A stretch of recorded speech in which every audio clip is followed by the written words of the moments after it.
उसमें मैं हूँ शिवम गुप्ता और आज हम हैं मुरबा क्षेत्र के LIG चौक में। और जैसा कि आप लोग देख पा रहे होंगे यहाँ पर भारी संख्या में भीड़ है। इसका एक ही मुद्दा आपको बता दें, जो यूपी में गैंग रेप हुआ है, बता दें हाथरस का जो कांड है जिसमें एक मासूम बच्ची ने अपनी जान भी गंवाई है। उन चार दरिंदों ने उनका गैंग रेप किया, फिर उसके बाद उसकी जीभ काटी और साथ में उसकी रीढ़ की हड्डी भी तोड़ दी जिससे वो चल ना पाए। मतलब कह सकते हैं बहुत ही गंदी दुर्दशा की गई है। और ऐसे में एक बहुत ही बड़ा सवाल और प्रश्न चिन्ह उठता है कि जो प्रशासन है वो कहां पर है और जो व्यवस्थाएं चल रही है वो कैसी हैं, इन पर बहुत बड़ा सवाल उठता है। उसी को लेकर बता दें देश भर में कई मामले आए, जैसे कि अगर बात करें दिल्ली की बात करें और इसके बाद अगर हैदराबाद कांड की बात करें तो ये सब मामले लगातार आते रहते हैं। अब नया दौर इसमें आया है कि जो यूपी का केस है वो पिछले कल की बात करें तो कल उसकी डेथ हो गई थी, मनीषा नाम की लड़की थी। और इसी को लेकर प्रशासन पर बहुत बड़ा सवाल है।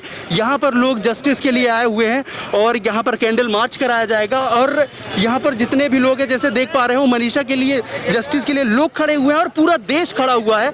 और ऐसे में जस्टिस की गुहार लगाई जा रही है। और यहाँ पर यूपी सरकार पर भी बड़े सवाल उठ रहे हैं कि आखिर इतनी बड़ी वादे करने वाली सरकार आखिर फेल क्यों हो रही है, वहाँ का जो प्रशासनिक अमला है वो क्यों फेल हो रहा है।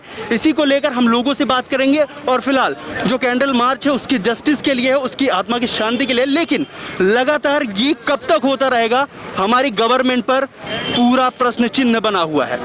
यहाँ पर कैंडल लिए लोग खड़े हैं जस्टिस के लिए और यहाँ पर गुहार लगाना चाहते हैं, बोलना चाहते हैं, प्रशासन से पूछना चाहते हैं कि आखिर जो घटना हुई बड़ी निंदनीय है और ऐसा हुआ ही क्यों है। यहाँ पर हम लोगों से बात करेंगे और उनके गुस्से को जानने का प्रयास करेंगे और आखिर वो चाहते क्या हैं इसको लेकर बात करेंगे। जी, क्या कहना चाहते हैं, ये जो पूरा मामला है इसको लेकर क्या कहना चाहते हैं। जैसा कि पहली बात तो बड़े प्रश्न चिन्ह उठ रहे हैं प्रशासन पर, और इसके बाद जो यूपी सरकार ने अभी किया है और जो पुलिस प्रशासन है रात के 2:30 बजे जो मृतिका है उसको सीधे जला देना बिना परिजन के परमिशन के, क्या कहना चाहेंगे। मैं सबसे पहले तो ये उत्तर प्रदेश सरकार यानी मुख्यमंत्री योगीनाथ जी को शर्म से डूब मरना चाहिए। एक दलित परिवार की बेटी जिसका नाम मनीषा था, ये बहुत लंबे चौड़े भाषण देते हैं। इन्होंने कहा कि मैं दलित के लिए ऐसा करूँगा ऐसा। वो एक गाय भैंस का चारा काटने गई थी लड़की, 4 दरिंदरों ने उसको ले जाकर रस्सी से खींचकर और खेत में ले जाकर सामूहिक बलात्कार किया। बलात्कार करने के बाद उसकी जीभ काट दी गई, उसके गर्दन तोड़ दिया गया, उसकी रीढ़ की हड्डी तोड़ दी गई। मैं उत्तर प्रदेश सरकार की घोर निंदा करता हूं। ये शर्मसार पूरे देश को किया है, ना कि उत्तर प्रदेश किया है। और मैं एक चीज़ और बोल देना चाहता हूं, मेरा नाम सुरेश वाल्मीकि, मैं सफाई मजदूर संघ का नवनियुक्त संगठन मंत्री हूं। मैं उत्तर प्रदेश की सरकार को खुली चुनौती देना चाहता हूं, या तो उत्तर प्रदेश सरकार आदित्य योगीनाथ इस मामले को गंभीरता से लें, नहीं सुप्रीम कोर्ट में ले आकर उनके होम मिनिस्टर को मैं अपने दम पर खींचने का दम रखता हूं मैं, और इसका कड़ा निंदा करता हूं मैं। और उन देशद्रोहियों को जो दूसरे की बेटी के बारे में, अपनी बेटी के बारे में सोचते, दूसरे की बेटी के बारे में नहीं सोचते हैं, अगर उन्होंने दम है तो हमारे समाज के किसी लड़के से आके टकरा लें। एक उस मासूम बच्ची के साथ इन्होंने बलात्कार किया और पूरे देश को शर्मसार किया। आदित्य योगीनाथ के लिए शर्म की बात है। दूसरी बात, मैं पुलिस प्रशासन चाहे मध्य प्रदेश की हो या सिंगरौली की हो या कहीं की हो, ये कानून में रहकर काम करें। ये मानव अधिकार का हनन हुआ है, इसको हम किसी कीमत पे बर्दाश्त नहीं करेंगे। मैं आज इस चीज को खुली चुनौती दे रहा हूं। अगर उत्तर प्रदेश सरकार ने इस मामले को संज्ञान में नहीं लिया, पूरे मध्य प्रदेश के नहीं पूरे राष्ट्र की सफाई बंद होगी। और जगह जगह इस चीज को हम घर घर जाकर खुली चुनौती देंगे। जो मेरे भाई यहाँ पास आके हमारा सुख दुख में साथ देंगे, हम उनके साथ हैं। हम फौजियों से ज्यादा काम करते हैं। हम सुबह की नींद अपनी हराम करके हम उस देश को स्वच्छ वातावरण देते हैं, जो कि हमारे बच्चे भूखे हैं, प्यासे हैं। मैं प्रधानमंत्री नरेंद्र मोदी जी को कहूंगा कि आपके वादे कहाँ चले गए। एक आप उस नौजवान व्यक्ति को आपने मार दिया, क्या नाम था दुबे जी का, आपके पास आपके लॉ एंड ऑर्डर कहाँ चले गए। वो लड़के खुलेआम घूम रहे हैं। इस मीडिया के माध्यम से ये कहना चाहता हूँ कि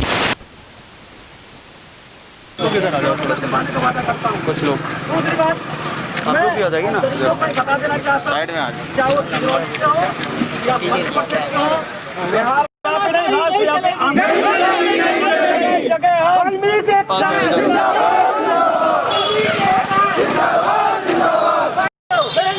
जैसा कि देख पा रहे हो आप, यहाँ पर कैंडल मार्च कराया जा रहा है। लोग बहुत ज़्यादा क्रोधित भी हैं और इस चीज़ को, जस्टिस को लेकर यहाँ पर युवा भी हैं और कहते कुछ यहाँ पर जो राजनीतिक पार्टी के लोग हैं वो भी हैं। तो यहाँ पर लगातार आपको बता दें, लोग लगातार जस्टिस की गुहार लगा रहे हैं और प्रशासन पर बड़ा सवाल खड़ा कर रहे हैं। इसी के साथ और फांसी की मांग कर रहे हैं, जस्टिस जल्द से जल्द होना चाहिए। है कि मतलब जो घटना हुई है ये पहली घटना नहीं है यहाँ पे। इस देश में ये लगातार यूपी में बहुत सी ऐसी घटना होती जा रही है जो देखते आ रहे हैं हम लोग।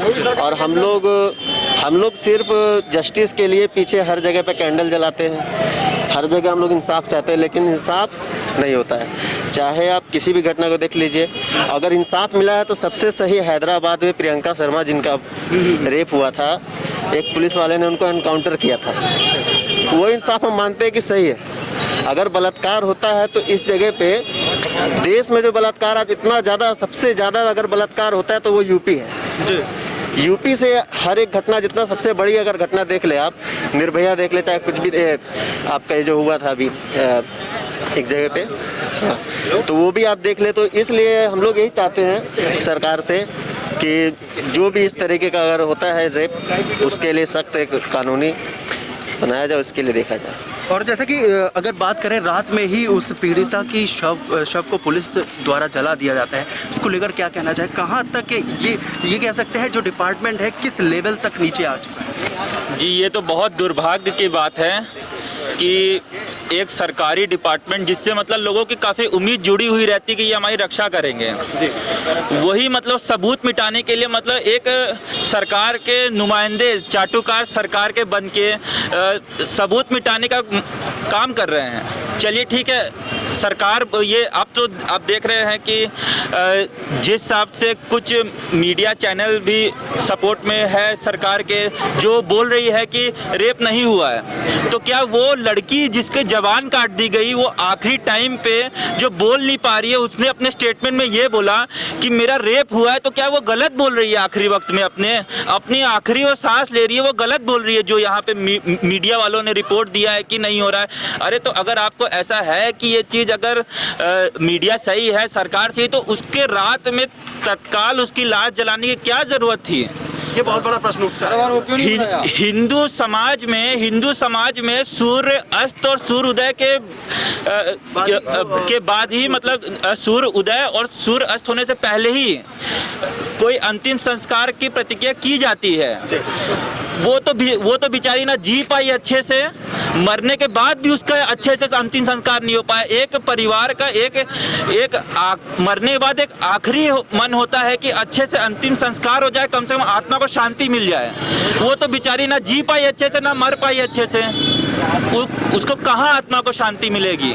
हम आज यहाँ पे इकट्ठा हुए हैं बहन मनीषा को इंसाफ दिलाने के लिए। अगर उस बहन मनीषा को इंसाफ मिल जाता है तो हमारे तरफ से उनकी आत्मा को शांति मिल जाएगी, नहीं तो हम भी अंदर ही अंदर घुटते रह जाएंगे कि इतने बड़े डेमोक्रेटिक कंट्री है भारत, वहाँ पे ऐसा घिनौना काम हो गया है। और यहाँ की जनता अभी भी कुछ अभी भी जनता यहाँ पे, मतलब मैं पढ़ रहा हूँ सोशल मीडिया में, अभी भी गलत बोल रहे हैं। इसके लिए शर्म आनी चाहिए, लोगों को देखना चाहिए कि उनके भी घर में माँ बेटियां हैं। आप उसका दर्द नहीं समझते, अपनी बहन को उसके जगह में रख के देखो कैसा फील होगा। वो तो फिर समय आने में पता होगा। मेरी कोई बहन नहीं है, पर फिर भी राखी के दिन मेरे हाथों में राखी आ जाती है। मेरे को बहन की अहमियत पता है, मैं उसको अपनी बहन समान मान रहा हूँ, तो मेरे को दर्द हो रहा है। पर लोग हर नहीं मान रहे हैं।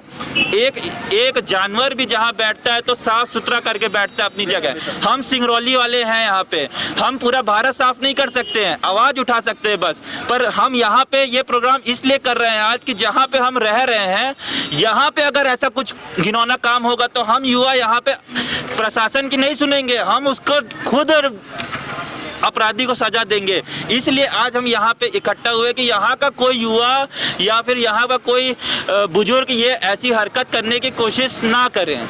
और जैसे कि बड़े बड़े वादे चलते रहते हैं, अगर बात करें चाहे वो देश का हो या प्रदेश का मुख्यमंत्री या प्रधानमंत्री, लेकिन जो प्रशासन है और जो उनका सिस्टम है उस पर बड़ा प्रश्न चिन्ह भी उठ रहा है कि जो सिस्टम बनाए गए हैं आखिर वो कैसे हैं और उसको लेकर क्या गतिविधियां चल रही है। फिर भी लगातार जैसा कि अपन देखें कि वो निर्भया केस, फिर इसके बाद रेड्डी कांड, बहुत सारे ये चलते आ रहे हैं, लेकिन इसका ये सिलसिला कब थमेगा, क्या कहना चाहेंगे सर? देखिए, ये जो कृत्य हुआ है ये बहुत ही घिनौना कृत्य है, इसको देश बर्दाश्त नहीं कर रही, पहला चीज़। दूसरा चीज़ कि बिना परिजनों के जानकारी के रातों रात किसी मृतक शरीर को जला देना, वो भी हिंदू रीति रिवाज के हिसाब से हम लोगों का कुछ सिस्टम होता है, उस सिस्टम से न करते हुए पेट्रोल और केरोसिन के तेल से जला देना, ये एक घृणित कार्य है जो प्रशासन ने किया। इसका कांग्रेस पार्टी पुरजोर विरोध करती है। और देश के अंदर आज बेटी पढ़ाओ बचाओ का आंदोलन जो चल रहा है, ऐसा देखने को नहीं मिल रहा है। बेटियां असुरक्षित हैं, कहीं स्कूलों में ऐसा हो रहा है, कहीं गांव नगर में ऐसा हो रहा है, कहीं भी बेटियां सुरक्षित नहीं है भारतीय जनता पार्टी की इस शासनकाल में। चाहे वो केंद्र की सत्ता हो चाहे राज्य की सत्ता हो, चारों तरफ हाहाकार की स्थिति फैली हुई है, डर का माहौल फैला हुआ है। और पुलिस प्रशासन के बारे में क्या कहना चाहेंगे? जैसा कि एक वीडियो अगर कहें तो आउट हुआ था जिसके थ्रू वहां पर पुलिस के द्वारा चेन बना ली गई थी और लोगों को अंदर नहीं जाने दिया जाता। बहुत दूर से लोगों ने वीडियो कैप्चर किया, तब जाके उन्हें पता चला, क्योंकि वो जो अगर कहें डेड बॉडी थी उसको लाया गया, फिर उसके बाद उसको जलाया गया। तो क्या कहना चाहेंगे पुलिस के सिस्टम को लेकर? देखिए, ये तानाशाही रवैया है, ये हिटलरशाही रवैया है। ये मोदी जी के ये सेना है, और ये जो सेना है वो पूरा हिटलर की तरह का है, क्योंकि सेनापति जब हिटलर होगा तो उसके सैनिक भी हिटलर होंगे। तो जाहिर सी बात है, ये चेन सिस्टम बनाकर और रातों रात जला दिया गया उस बच्ची को, और उसके घर वाले को केवल राख के रूप में प्राप्त हुआ। तो क्या कहना चाहेंगे, यहाँ पर क्या सबूत मिटाने की कोशिश की गई या फिर कुछ अंदर का ऐसा कुछ मामला है जिसको ये कहीं ना कहीं बड़े लोगों का साजिश है, बड़े विधायकों का, सांसदों का साजिश है, जिसके तहत इस सबूत को मिटाया जा रहा है कि बड़े लोग बच सके इससे।